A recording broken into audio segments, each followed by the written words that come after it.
All right, so as promised, here we go. Here is my thing on Mercury retrograde, okay? Got a special presentation for you with charts.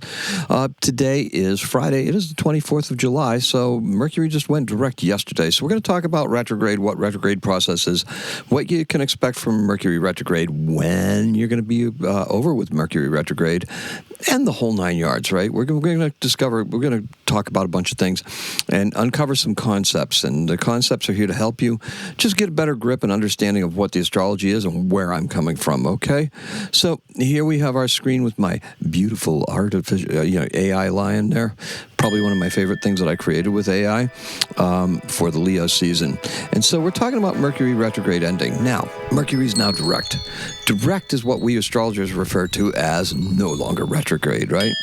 With so much going on astrologically, I would just like to discuss this Mercury retrograde motion, the basket that just formed with the creative triangles, along with the creative triangles, and illustrate some points on the charts, with actual charts. So we're going to be looking at that right now.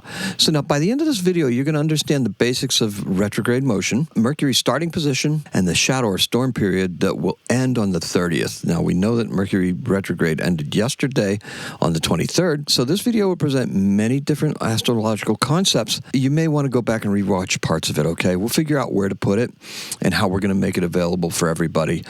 You can always favorite it because it will be presented on TikTok and on YouTube. Comments are always welcome, and questions are always welcome too. Put them in the comments. That way there we'll be able to get to them, right? We're going to work on trying to figure out that channel too, as far as getting it streamlined. Now, this is what Mercury's retrograde actually does not look like, because basically what it is an optical illusion from the Earth looking out to space. So when we're looking at planets going retrograde, the planets do not stop and go like a cartoon and then go backwards.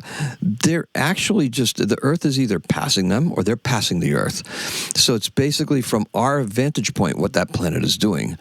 Once we pass it, that appears to go backwards in the sky. It does like a little loopy thing, comes back around until the Earth catches up to another point where it comes out. Now, you can see on this chart right here, this is talking specifically about Mercury retrograde. And so you've got three distinct phases of the Mercury retrograde, right? We've got right here where this is where that starts to begin, right? Because Mercury's got an 88-day orbital period as opposed to our 365 and 1/4 days, right? So that means that Mercury's going to whip around the sun probably, close to 3 to 3.5, 3 times basically. And that is where this retrograde comes from. That's why we have Mercury retrograde 3 times a year, because what happens is Mercury comes whipping around the sun and the Earth is still kind of like going slowly around the outside. So you can see right here, this point right here is where we normally are, right? So now, if we get to this point, when you see Mercury come around and the Earth moving around, this point right here, when Mercury starts to overtake the Earth, that's where Mercury in our sky appears to be moving, because Mercury is moving faster than us, so we're watching it move. Now, as it starts to come up to us, it starts to go backwards and recede. So it will look like it will be going backwards across the sun. It kind of goes this direction here. So, and then by the time Mercury comes around, right, our apparent view is right here. By the time Mercury gets to this point right here and the sun is there, Mercury's right about somewhere around here, we'll start seeing it move forward again. So we've got that backwards movement here because it's moving faster than the Earth, and then we have that forward movement moving over here. So it's kind of interesting. It never actually moves backwards. It's just our vantage point from the Earth, and that holds true for every single one of the planets. Now, there are 2 Mercury-Sun conjunctions when this happens, right? Because one is where we're directly looking at Mercury and the Sun is lined up with Mercury in our sky, right? Now, when Mercury goes around the other side, that is another type of one, right? That is a superior conjunction when the Sun is between the Earth and Mercury. The inferior conjunction is when Mercury's on the inside, and that's at its closest point to the Earth. The only 2 planets have superior and inferior conjunctions, and that is Mercury and Venus. All the other planets are outside, so they are superior conjunctions only, right? They do not come between us and the sun. So with that being said, let's look at this next chart. So the next chart basically is the day that Mercury goes retrograde. Now, this is interesting because if you look at the chart here, you can see where Mercury is essentially conjunct with Jupiter. We have Jupiter over here at 29 degrees 53 minutes of Cancer, and we have Mercury at 26:15 minutes. Okay, so that is roughly about 3 degrees of separation there. The orb of Jupiter tends to be about, you give it a 6, somewhere around there. 6 degrees either side. You can give it as low as a 5 or something like that. For Venus and Jupiter have, because they're benefics, have a slightly larger orb, but I usually don't go much more than say like 4 to 5 degrees, 6 sometimes. However, the sun and moon, you tend to go with 10-degree orb. Smaller planets like the outer planets and stuff like that, you go with about a 3-degree orb, somewhere around there. The orb is the distance between the actual point. In other words, see how it's 26 degrees here and it's 29 degrees for Jupiter? That orb is that difference between those two. So if we give that a 4 or 5-degree orb, that falls within the orb, so they are essentially conjunct. So it depends on what your astrology program you use and what that default setting is. Now that you have that orb concept down, let's talk about the retrograde itself, okay? Now, when Mercury went retrograde, Mercury was in Cancer, okay? Watery and intuitive, right? Logic takes a back seat as we learn to trust our instincts and intuition. Mercury is in a nostalgic place. We know that about Cancer, right? Cancer, the sign of Cancer is nostalgic. We have the sun there as well as Jupiter, right? So that means we're paying attention to existing plans and not really veering away from them, right? Because that nostalgic place is our old projects and what we're doing, right? The presence of the sun and Jupiter in Cancer at the time of the retrograde is very powerful. Jupiter likes being in Cancer, and these are the final days of Jupiter being in Cancer. So now we had an entire year. Remember, Jupiter spends about a year in each sign. So we had an entire year of Jupiter in Cancer. So that was a pretty good year, right? Now, throughout that last year was an opportunity many had to shore up our homes, right? Do some home improvements, get some things going at home, right? Also, look, whether that was through home improvements or expanded income, because that's a security that part of Cancer, or family members, right? More nurturing, more mentoring, more doing all sorts of things, right? Jupiter in Cancer leaves for Leo, determined to add to the legacy of what Jupiter accomplished. So really, that's what we're looking at. Jupiter in Cancer was exalted, loved being there. Goes into Leo, it's like going to want to bring that along, right? And who's back there to hold that torch, bear that torch for Jupiter, is Mercury. Now, Mercury, is going to add to that legacy of Jupiter, right? Because Jupiter has a legacy that he just left. He wants to take it with him. Can't really into Leo, but that sentiment is there, right? That nostalgic sentiment. Mercury is there, and Mercury can actively bring that along. True, as Mercury goes back, right? So we're going to see what that actually looks like. Because remember, Mercury is at that 26-degree point in Cancer. So now, the reinforcement of legacy determines the direction of the creative trines, these outside things that are happening here. See this right here, the yellows? Those are the baskets. That's what those are. That is that basket that formed between Pluto and Jupiter. So we've got 3 sextiles there that are going to play into this whole feeling of what we're doing and what's going on, and over the next couple of months, right? To the end of the year, practically. And the reinforcement of this legacy is where we're heading. Now, this is bigger than it was last year. Last year was big. Last year, we had a very happy Jupiter, just very willing to provide in big and grand styles, particularly for home, particularly for our sense of security. At least that was one interpretation you could have from it, and that's one way that you could have felt it, right? You could have felt it other ways, too. It could have vexed you somehow if you weren't quite so Cancer focused or open to water elemental energies, right? So this is we have points along the way that are going to become apparent as we move forward. Now, if we move into the next slide here, we're going to see where we have. This is for the 19th. Okay, so this is that basket, when that basket really started, when we had all of these planets here: Jupiter, Uranus, Neptune, and Pluto, all at 4 degrees of their respective signs. That is Barbault's basket. Now, who's Barbault? Well, Andrei Barbault was an astrologer. He's deceased now, but he had made several predictions based on his timing of planets and stuff like that. This is probably the last one that he made, calling for universal harmony, because we've got some Aquarian themes there with Pluto and Jupiter in Leo, bringing those things forward. Leadership, right? Leadership in changing what it is and changing society in ways that Pluto would like to see society changed, which is, not so much top-down government, but government by the people, for the people. A more socially aware government. And that was his vision for it. Now, I don't know how long ago he had the vision for it, but Barbault was also known for predicting the fall of the Berlin Wall as well as the COVID-19 pandemic. Okay, so, there's some things there that he had a little bit of a track record with. When you're talking about predictions and stuff like that, it's very generalized. You don't really get too specific, but he's very specific about this basket. And now you can see the moon here, I circled it in green, is actually making the handle of that basket. Now, this triangle right here that you can see is a grand air trine, because that's Pluto, that's Uranus, and that's the moon. This sets it up nicely, and what that does is it just harmonizes those energies, but they're easy energies, right? And that's the problem with trines. Trines are great. They're very compatible energy, but you tend to get lazy if you're sitting in them, right? And you have to be constantly focused on what it is you want to accomplish. We've got Uranus up there in communication. This right here, this is communication. This is me communicating to you. We've got Pluto out there in Aquarius. That's changing the minds of the collective. That's me reaching out to the collective right here, right? And then we have the moon in Libra, bringing all this together. And that Libra is just that action, that balance, and that trying to strike that balance so we get these ideas out there. It's air energy, so it's basically ideas. And these are abstract ideas. Now, that's going to be really tough with Mercury in Cancer, because those ideas do not get articulated very clearly, and there can be a tendency to rush.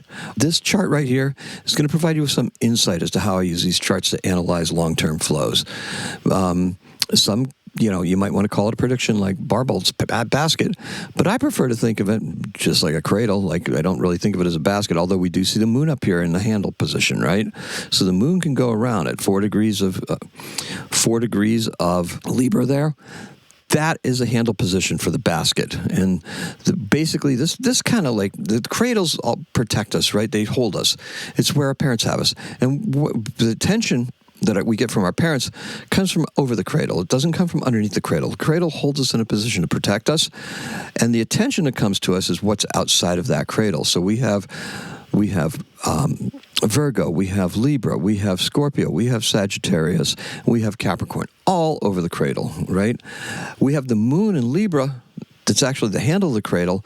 So that Libra thing, that balance and that flow and those ideas and the things that we're working on, equality, diplomacy, Libra things, Venus things, right? Beautiful, beautiful Venus things. And we have Venus in Virgo. So we're really looking at this carefully, and we're trying to figure a way that we can execute this in a way that's going to happen in a nice way for us. Because Earth signs are very practical and they want to implement things. Now, with Venus being in Virgo, we have that kind of strange association. And if you look between the North Node and the South Node, there's a point in 4 degrees of Virgo that we talked about. That's going to be a very important inflection point for us as we go forward. As the sun comes into that 4-degree point later on in the year, that's going to be a very important checkpoint for us. It's like a milestone. So that's what we're really looking at. And that milestone is a spiritual milestone because it's opposite Pisces.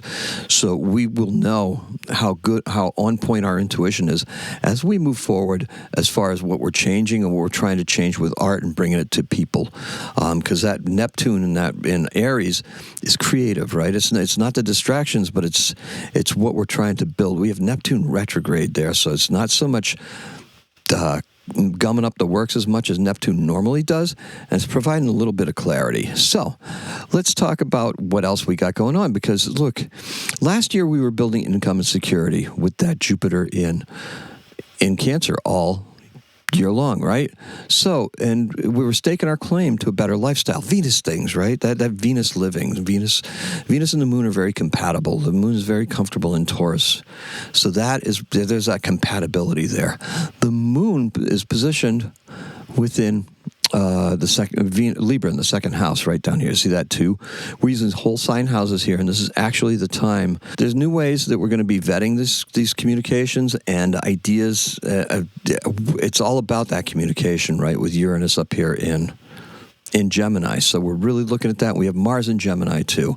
Mars and Uranus are no longer conjunct, but we have Mars pushing that communication, making it be able to be more clearly understood, except when I'm speaking. But that's okay, because we have Mercury in Cancer, and that's a watery flow, right? There's some vagueness there that's going to happen. It's just par for the course. The moon being in that second house is our personal assets, right? So that's really what we're gathering to us, what we have, what we're trying to use, right? It's a strong emotional alignment with financial stability, material comfort, and these Venus things, aesthetic harmony. And Venus is going to play into this very huge, as you're going to see. So now, this is actually the time of when Mercury goes direct. So Mercury goes direct at 16 degrees. So we backed up 10 whole degrees, 10 degrees into Cancer, right? We didn't leave Cancer. That's a different story, but we went back 10 degrees. So now Mercury's going to cover that ground again to come back up to that 26 degrees. And that right there is called the shadow period. That's the storm period. When Mercury actually goes past the point where Mercury was at before the retrograde began and backs up, that's the retrograde. The storm, or the shade period, the shadow period, is that moving forward. So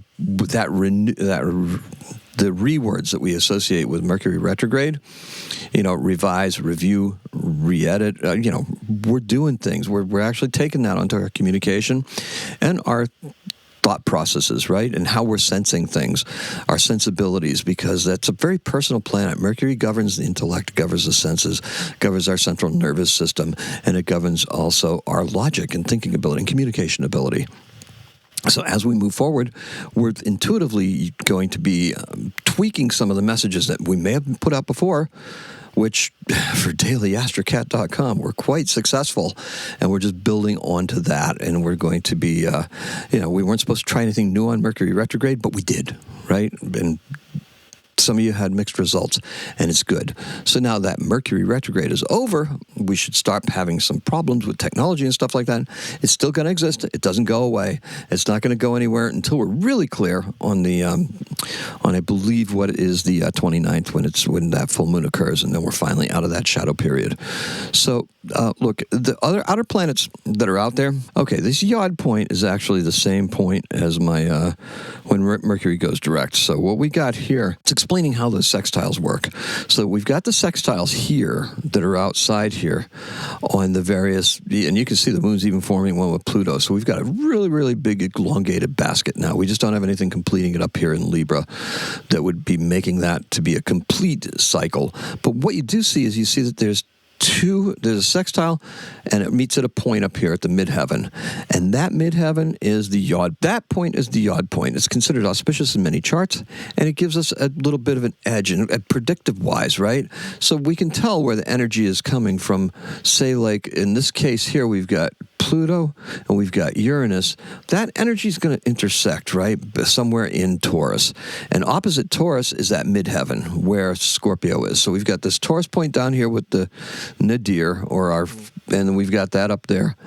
We've got the midheaven point up there in the 11th house in Scorpio. So now we're talking about the collective. We're talking about getting the word out to the collective, and we're doing it from a financial standpoint because we have Taurus down there. Taurus is where that problem, where the tension is between the two sextiles, and that resolution point is actually where that Yod point resolves.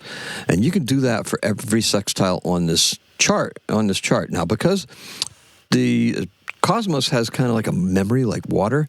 When we cross these points, those outer planets don't move very much. So Neptune and Uranus, they're not going to shift very much at all. And they'll still be within orb by the time that we're going to be in the Scorpio season over later on. So now, the Yod points, the midheaven there is that yod point. So, look, it is important that we watch this chart for when Mercury went direct, okay? Because what we're watching for is the coming Scorpio season is going to be big for us, creatively and conceptually, because that's what that midheaven there is telling us, right? Your activity, okay, so it's big for us, creatively, conceptually. Your activities in these areas may affect your earning ability, romantic interests, and your personal powers of transformation. So we've got Scorpio things there tied in with some Taurus themes, which is that material and romantic side.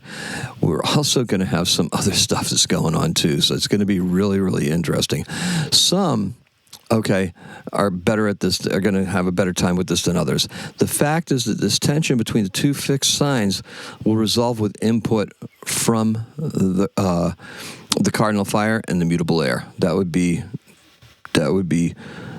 Uranus, and that would be Neptune, right? So that it gets you that creative help right there. And that's where that activity is going to bring us. It pulls us forward. So you still can't sit back and let things just happen, okay? As Mercury begins to move forward, we will see that become more important than ever before. Here is the Mercury moving forward chart. Now, this chart right here is the 23rd at 6:58 p.m. So now what we see here is we can see Mercury at that 16-degree point of Cancer. So we've got 10 degrees to carry over. With that 10 degrees of carryover, we can also see that there is a trine in here, another grand trine, and we can see our basket in here as well. So these are very, very important points, and it's important that you see this visually because you can see the trine, the big trines, right? The blue ones are trines. So you have a trine here between Neptune and Pluto, and you can see that this trine is giving us all sorts of things. Now, what these trines do, though, is they also form kites, and I wanted to leave that in there because that actually shows this is from earlier in January of this year, and that shows that creative trine still there, right? But it's on the other side because Uranus moved away, and so did Jupiter, enough to deactivate that creative grand trine. But you have a creative grand trine here between Pluto, Neptune, and Ceres, Black Moon Lilith. So that's just an illustration, and I'm going to take that out of there. What we have going on is that this is the point where Mercury is direct, and things are going to take time before they start up and get moving, right? Because it just doesn't kick into gear, right? It's going to stop a little bit, and then it'll start moving forward. And here are the trends that you'll need to be looking out for, okay? Mercury will carry the Cancer energy back into the basket. That's right. Mercury's going to join that 4-degree point after Mercury is direct, right around the 8-8 portal, and that's really going to push us forward, right? 2 4s is 8, right? So it'll still be, the other outer planets will still be at 4 degrees. Jupiter will have moved on, and so will the Sun, for that matter of fact. We're going to have the Sun enter that position and Mercury enter that position. So that's going to give us some extra, that's going to personalize this for us and really give it some drive, because we're going to pick up that energy that's there, and then we're going to be able to take that creative energy and be able to express it even better in Leo, as maybe even better than I'm doing right now. Who knows, I might be more polished by then. All right, so look, that energy will be charged and ready to really highlight what should be mattering to us, okay? By the time Mercury reaches Leo, you're going to feel transformed. Jupiter in Leo is flashy and showing, and kind of show-offy, like under the spotlight, and dramatic. But we're feeling a bit out of our element because most of us are not Leo natives, okay? Once Mercury is out of Cancer and that Sun enters that position where Jupiter was, we're going to feel more like we're able to articulate these creative things going forward. And real communication with Mercury out of Cancer is going to be direct and powerful. The grand fire trine here, that circle, that triangle that I showed you there, that grand fire trine highlights actions in Scorpio and Sagittarius. And this chart offers us a very clear warning.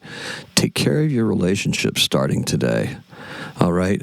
because there's something coming up, and we're gonna have a Venus retrograde. So it's going to be retrograde in Scorpio. So Venus is going to be crossing over those points where that yod that I showed you between Uranus and Neptune will actually be crossing over that point a couple of times. Now, the lusty bits of Scorpio are better spent at home. Mercury in Cancer, okay? Honestly, just take care of that. And so we can use the rest of that powerful energy in Scorpio, that when Venus is going to be retrograde, and just building up power there, and taking and assembling what we want and what we need, right? Power. Yes, power, and get to the bottom of mysteries. So we're going to be taking that, and rather than using it chasing a new relationship or burning through our old relationship, we can use that powerful energy building wealth and not burning down that relationship, and reestablishing another one based on mutual lust, right? Because that's just a poor basis for anything, right? That lust thing. It's got to be more of an attraction point. But with that Scorpio activity so intense, and Venus retrograde in Scorpio, that petal will be forming in Scorpio. You're better off to emerge as a power couple rather than just trying to go for something new or discard, right? So we want to just make sure that that's something we're working on. Now, look, Venus is retrograde on October 3rd. So the way you think about Venus and Venus retrogrades is that they recur every 8 years. So what were you doing 8 years ago? Because Venus would have went retrograde in Scorpio 8 years ago. It's an 8-year cycle, and that's based on the orbit. And there's another video on that, and we will be updating that video very soon to take into account Venus being retrograde in Scorpio as opposed to Venus being retrograde in Aries. So that's what we have there. So think about this. Where were you 8 years ago? You're going to save yourself all sorts of legal headaches by preserving your relationship, by strengthening it, and by making it better, right? We want to make sure that we're going in the right direction at all times, because we can really take some of this energy and use it. And this is something that we can do intuitively because it's in the water sign, right? And we have Mercury in the water sign right now. So think about it now. Don't put it off for later. Really just plan on it and plan on projecting ahead. That way the astrology can work for you, and you can work with the flow of the energy. Now, you're going to save yourself lots of legal headaches because Venus is going to go back into Libra, okay? She's going to go retrograde in Scorpio, go into Libra, and then come back into Scorpio. And you don't want to take that back into Libra because we already established that's kind of a legal little fuzzy area when there's Libra aspects that are powerfully aspected, say like a planet going retrograde, returning to Libra, that regulates relationships. So, the retrograde, look, you can use that retrograde to creatively revamp your side hustle. All right, you can do that. And your sex appeal, use your sex appeal to get a broader audience, right? You can do that. You can use it for the 3D job if you need to, but you're going to be able to make a choice. You're going to be actually forced to make a choice here very soon. Mercury is going to go retrograde again on the 24th of October in Scorpio as well. So both Venus and Mercury here will have us go deeper, get darker, and demand that we get to the bottom of some pretty dark mysteries, like figuring out what it is we're going to do. Ultimately, we need to complete our transformation to a full-blown avant-garde representation of our chosen art form. Honestly, that's what I see here. This will be us at our most intimate. Not everything that we do needs to be disclosed because that's the way Scorpio works, right? It just doesn't disclose everything. It holds it back.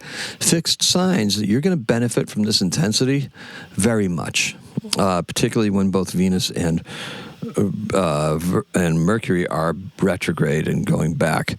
Then when Venus goes back to the cardinal signs will benefit from it a little bit too. So now, look, at this point, you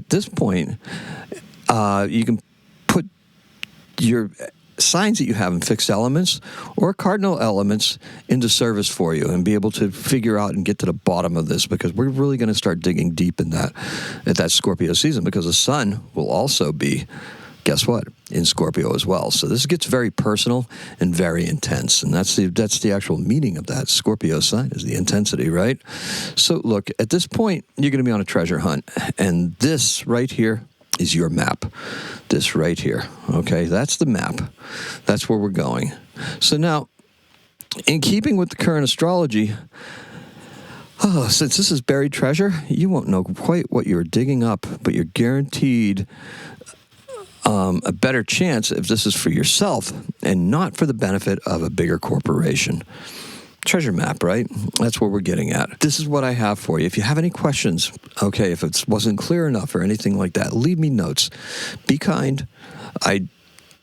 These are a different thing than what I normally do because of the charts and the notes and everything like that.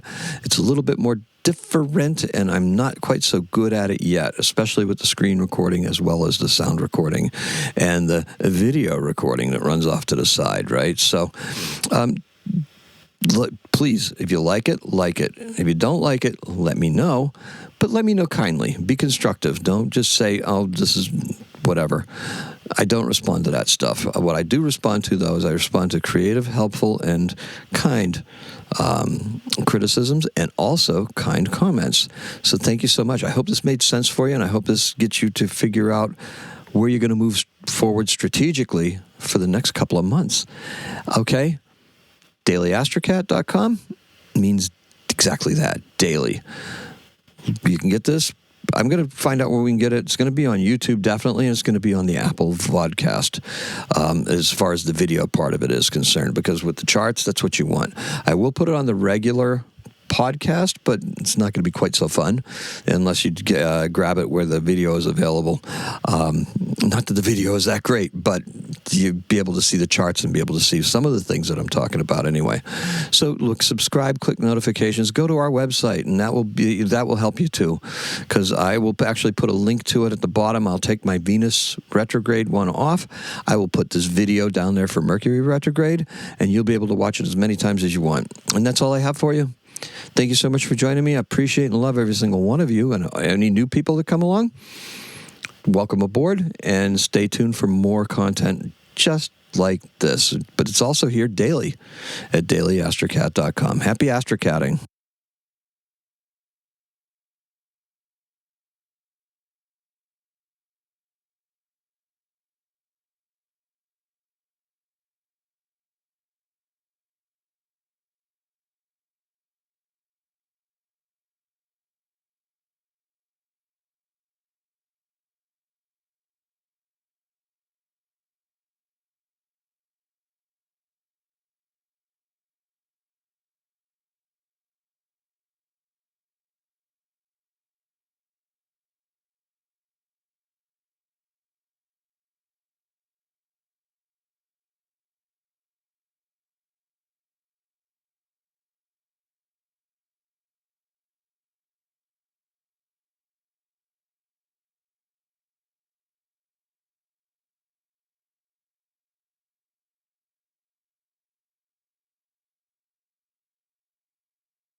Daily at daily-astrocat.com. Happy astrocatting.